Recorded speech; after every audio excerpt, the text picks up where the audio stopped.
All right, guys. We actually have performance bonuses now, so I'll tell you the performance bonus winners.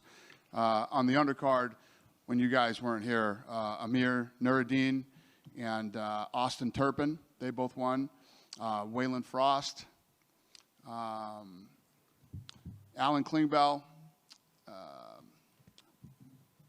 the Hawaiian Hitman, all those guys won $10,000. So congrats to them. Hi. Hi. I just want to know first overall thoughts on the whole card. Yeah, when we had our first card, the first card was literally perfect. It couldn't have gone any more perfect. Tonight was a foul fest, which is going to be, it's part of the evolution of this thing. But it's definitely tough when you have the champion who gets knocked out and it's a DQ because of a foot foul. So these are growing pains you got to deal with. Much like I always say in the UFC, we stack the card with tons of great fights. So it's something we'll come away from and make some adjustments and changes and try to fix it next time. And what kind of adjustments can you make? Because, I mean, you either have to change the rules or... Oh, no, it's not changing the rules. I mean, this is what we do. I mean, when you look at... It's so hard to explain to people today about what it was like in the UFC in the early days because nobody was here. Everybody wants to act like, oh, the UFC, whatever. Nobody was here. This is my second Power Slap event. There's 3 times the media here than there was for the first 5 years of the UFC.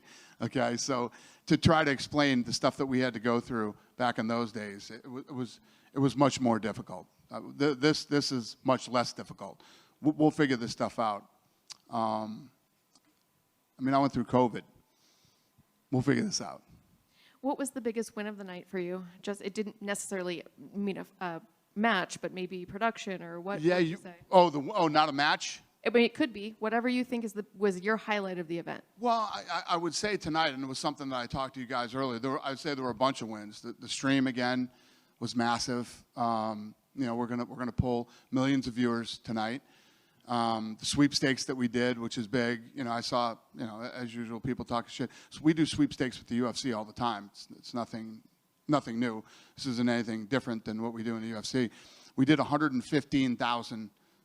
Entries tonight for the sweepstakes. The biggest one we've ever done with UFC is 200,000 to give you an idea of how big tonight was as far as that goes.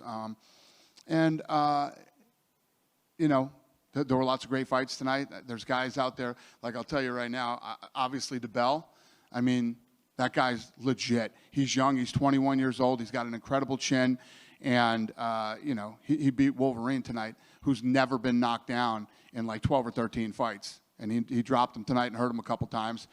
So there's guys on here that we think have a lot of potential. You guys didn't get to see. Well, actually, I think we did put the Turpin fight up on social media so you could see that. Kid is completely unassuming, completely out of his mind, and but damn good.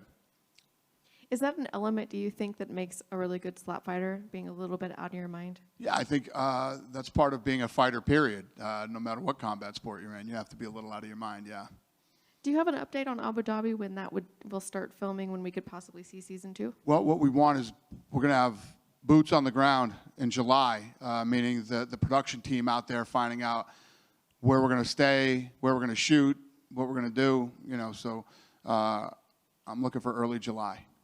And my last question, who do you find to fight in super heavyweight? I can't imagine that's a... Yeah, well, that's another go.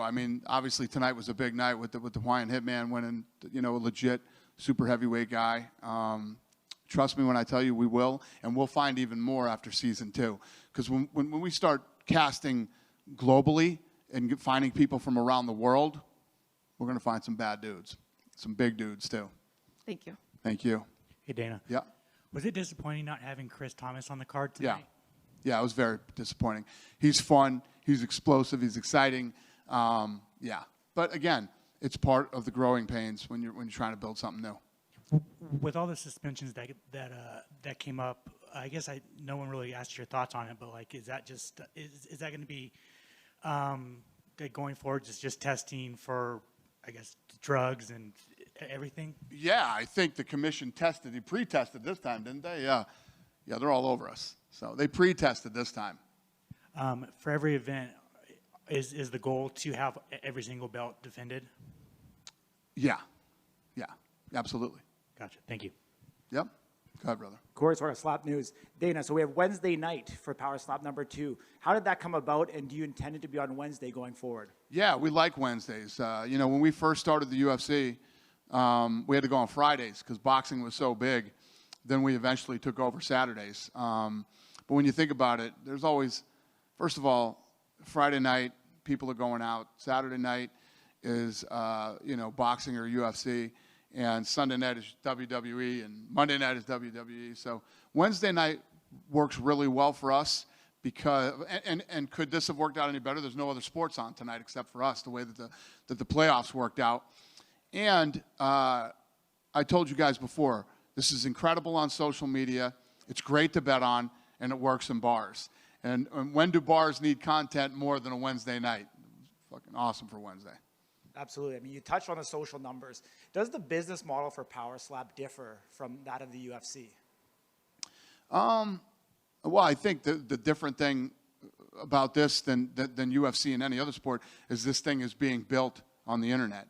And you know, I have this whole strategy moving forward, you know, not just for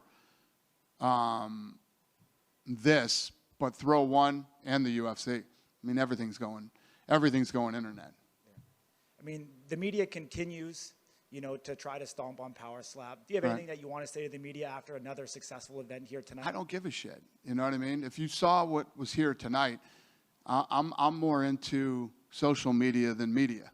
So it doesn't matter. You don't have to, but this is nothing different. This isn't like this didn't happen with the UFC. I was just saying, there's 3 times the media here tonight for our second event, than there was the first 5 years of the UFC.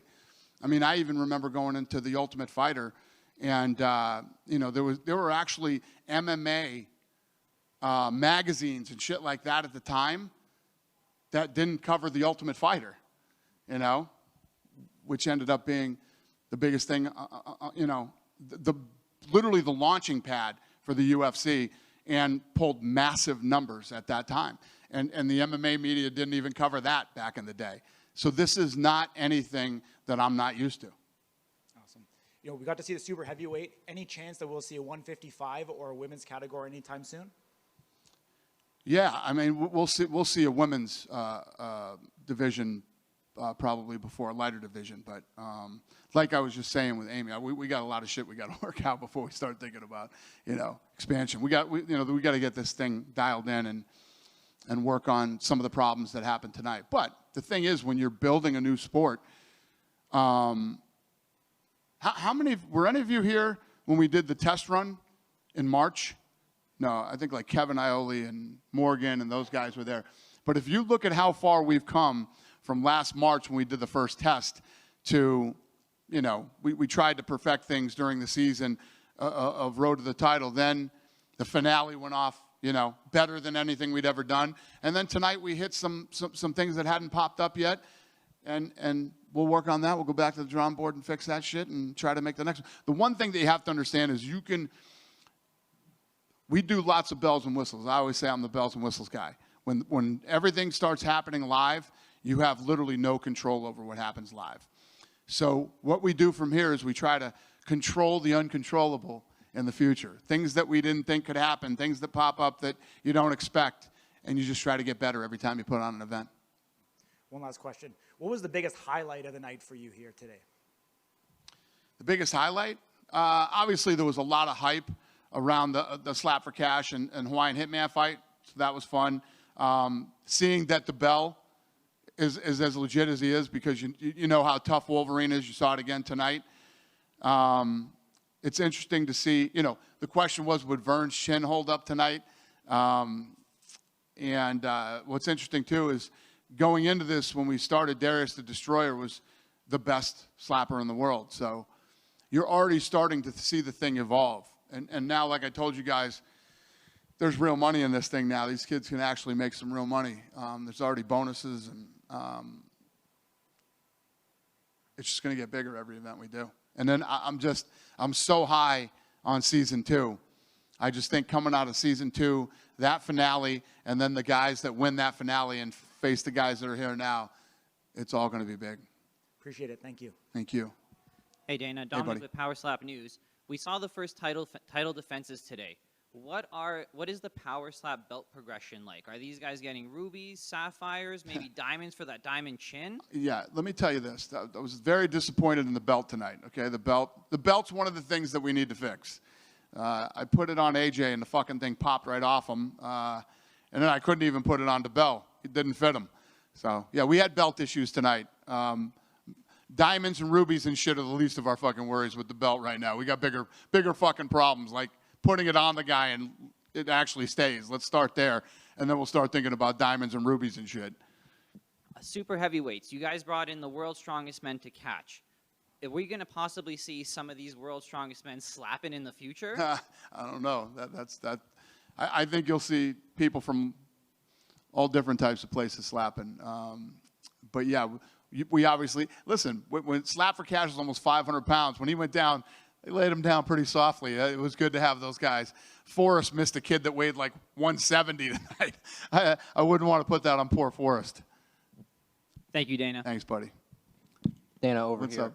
We had talked about celebrity and former athlete interest in Power Slap. Has there been any progress made in that direction? So now that we got this one behind us, now we're putting out the reel for casting for globally now for season 2. So yeah, we'll start.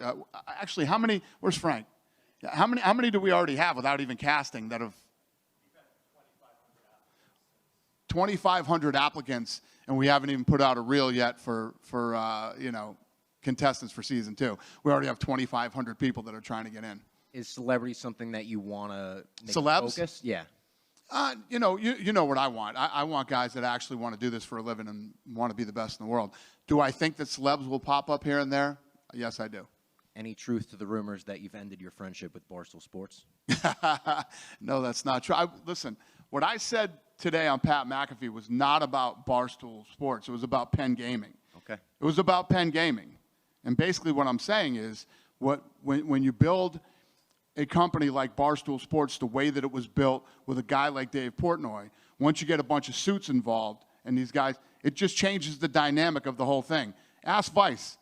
Ask Vice how that went. Shots fired. Sorry, Robbie.